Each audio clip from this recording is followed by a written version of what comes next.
Okey guys, kita baru je sampai di Lukub Badak bermakna. Dan sempat juga kita bertanya dekat grup peserta Cik Nawa, kita nak pergi mana? Nak pergi water rafting. Dayung ke? Mendayung lah. Dan beliau pun dah menjawab apa yang kita tanya tadi. So untuk ni kita setting keperluan semua, life jacket, helmet dan sebagainya. Dan juga untuk yang tu kita utamakan keselamatan kita yang terlebih dahulu. Juga kita tanya juga sekali dekat ketua grup Haji Hakimi atau Cik Nawa, kita nak pergi mana? Kan main pelampung. Rafting. Rafting. Okey. Ini peserta dari negara Malaysia. Ya.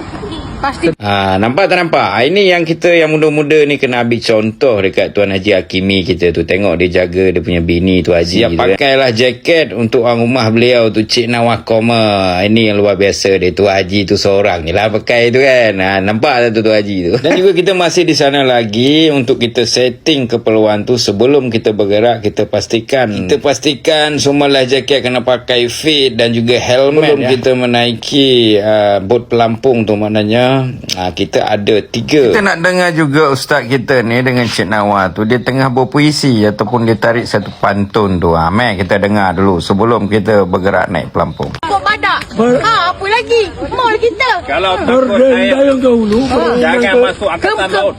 Ke tepian. tepian. Susah dahulu. Bersenang-senang kemudian. Kena baca. Wanda nak Dewi tak? Himajreha. Bismillahirrahmanirrahim wa mursaha. Okey, jom kita bergerak langsung dan jangan lupa tengok video. Dan terima kasih juga untuk sahabat-sahabat di TikTok semua, jangan lupa follow.